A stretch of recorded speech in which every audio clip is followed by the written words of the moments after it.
नमस्कार दोस्तों, सबसे पहले YouTube चैनल देखने वाले सभी बड़ों को मेरा प्रणाम, छोटों को स्नेह भरा नमस्कार और जो मेरे हम उम्र हैं उसे यथा योग्य कहती हूँ। दोस्तों, आज मैं वट सावित्री व्रत के कथा और उनके महत्व के बारे में कुछ जानकारी शेयर करना चाहती हूँ। शायद ये आप लोगों को पसंद आए, ऐसे इसे सब जानते होंगे, लेकिन फिर भी मैं अपनी मन की संतुष्टि के लिए आप लोगों के साथ शेयर करना चाहती हूँ। अगर आप लोगों को पसंद आए तो दोस्तों इसको लाइक करिएगा, शेयर करिएगा, सब्सक्राइब करिएगा। दोस्तों, आज मैं बता रही हूँ कि यह त्यौहार सबसे पहले जेठ की अमावस्या तिथि को मनाया जाता है। यह त्यौहार पति के लंबी उम्र के लिए किया जाता है।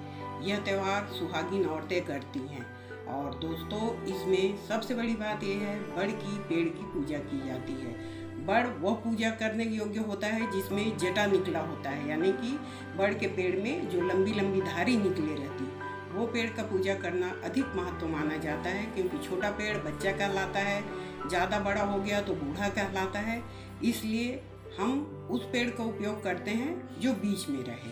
और उसके बाद मैं बताऊंगी, ये त्यौहार सुहागिन औरतें सुबह से तैयार होती हैं, नहा धो के पूरा श्रृंगार करती हैं, श्रृंगार करके और बड़ के पेड़ में जाके वहाँ भगवान को मतलब नमन करते हुए, बड़ को भी इंसान पति के रूप में मानता है, इसलिए अपनी पति की जो भी कष्ट है, दुख है, उसे बड़ के सामने जाके वो दूर करने की कोशिश करती है कि हमारे पति के शरीर में जो भी तकलीफ है उसे आप स्वीकार करिए कह के, और उसमें कम से कम 12 परिक्रमा लगाएं, ज़्यादा से ज़्यादा 108 परिक्रमा लगाएं।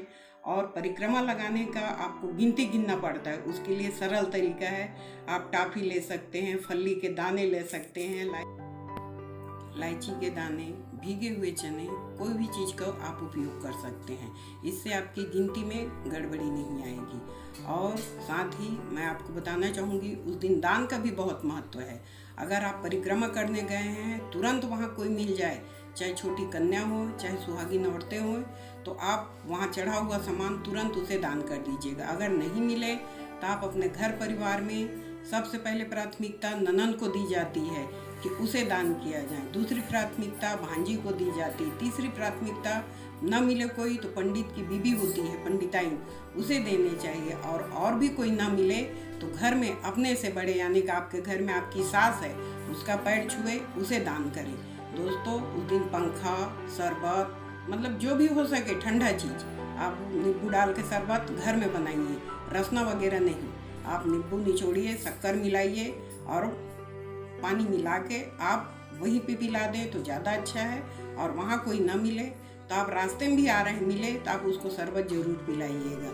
दोस्तों, मैं बताना चाहूँगी, ये अश्वपति जो राजा थे, उनकी बेटी थी। बहुत तपस्या के बाद उनको एक बेटी हुआ था जिनका नाम सावित्री था। सावित्री धीरे धीरे बड़ी हुई, राजा को चिंता हुआ उसकी शादी का। वो सोचने लग गए दूत को भेज के इधर उधर वर ढूंढवाए, लेकिन सावित्री ने एक दिन धर्मराज को देखा और उन्होंने कहा कि मुझे इसी से शादी करना है। जब पिताजी ने पता करवाया तो पता चला वह अल्पायु है। पिताजी बहुत समझाते हैं कि बेटी इससे शादी मत कर, यह अल्पायु है, लेकिन सावित्री अपने बात अडिग रहती है और कहती है, पिताजी अगर मेरे भाग्य में लिखा होगा तो अल्पायु भी दीर्घायु हो जाएगा, और मेरे भाग्य में अगर पति का सुख नहीं लिखा होगा तो दीर्घायु भी अल्पायु हो जाएगा। इसलिए आप मेरे ऊपर भरोसा करिए और मेरा विवाह सत्यवान से कर दीजिए। अब राजा जो थे विवाह कर दिए, अपने जाके ससुराल में खुशी खुशी रहने लग गई। जब साल भर आया घूम फिर के और वट सावित्री का दिन आया, तो दोस्तों सबको जानकारी है कि वो अल्पायु थे। तो कहीं कहीं ये 3 दिन पहले ये त्यौहार चालू हो जाता है कि सावित्री को पता था, तो पहले से ही तैयार थी कि भगवान से मैं ऐसी विनती करूं कि मेरे पति का उम्र बढ़ जाए। फिर पति ने उसे कहा कि मैं जंगल जा रहा हूँ लकड़ी लेने। उस दिन घर में कुछ पकवान भी बनता है, तो बोले लकड़ी लेने जा रहा हूँ। फिर सावित्री बोलती है सास से कि माँ मैं भी जाना चाहती हूँ। उसकी सासू माँ कहती है जा साथ में, कह के दोनों जाते हैं और लकड़ी वो काटता है, काटते काटते थक जाता है, तो बोले मैं एक पेड़ के नीचे सहारा लेता हूँ, बैठता हूँ ठंडी छाया में। तो वो पेड़ भी दोस्तों, आपको विश्वास नहीं होगा, कहते हैं वो बरगद का ही था। और बरगद के पेड़ में आने से पहले ही उसका सिर में मतलब ऐसे लगा कि मुझे चक्कर आ रहा है, दर्द हो रहा है कह के, और वो गिर पड़ा। सावित्री लड़खड़ाते हुए अपने पति को गोद में लेके बरगद के पेड़ के नीचे बैठी थी। उसी समय एक भयंकर रूप वाला आदमी दिखा। सावित्री ने उससे पूछा कि प्रभु आप कौन है महाराज, अपना परिचय दीजिए। तो यमराज थे वो। यमराज ने कहा कि बेटा मैं तेरे पति को लेने आया हूँ। सावित्री बोलती ठीक है, आप खुशी खुशी ले जाइए, मेरे को कोई आपत्ति नहीं है कह के। फिर यमराज उसे ले जाने लगता है, तो सावित्री भी उससे पीछे पीछे जाती है। यमराज ने पूछा कि बेटा आप मेरे पीछे क्यों आ रही हो? मैं तो दक्षिण दिशा में जा रहा हूँ, इसलिए दक्षिण दिशा हमेशा खराब माना जाता है। दक्षिण दिशा में जाने वाले रास्ते में सावित्री भी पीछे पीछे चलती है। जब उन्होंने पूछा तो कहा कि वर मांग ले, तो उन्होंने कहा ठीक है। उन्होंने सबसे पहले अपने सास ससुर की आंखें मांगी, फिर वो यमराज चलने लग गया, फिर सावित्री पीछे पीछे चलते गई।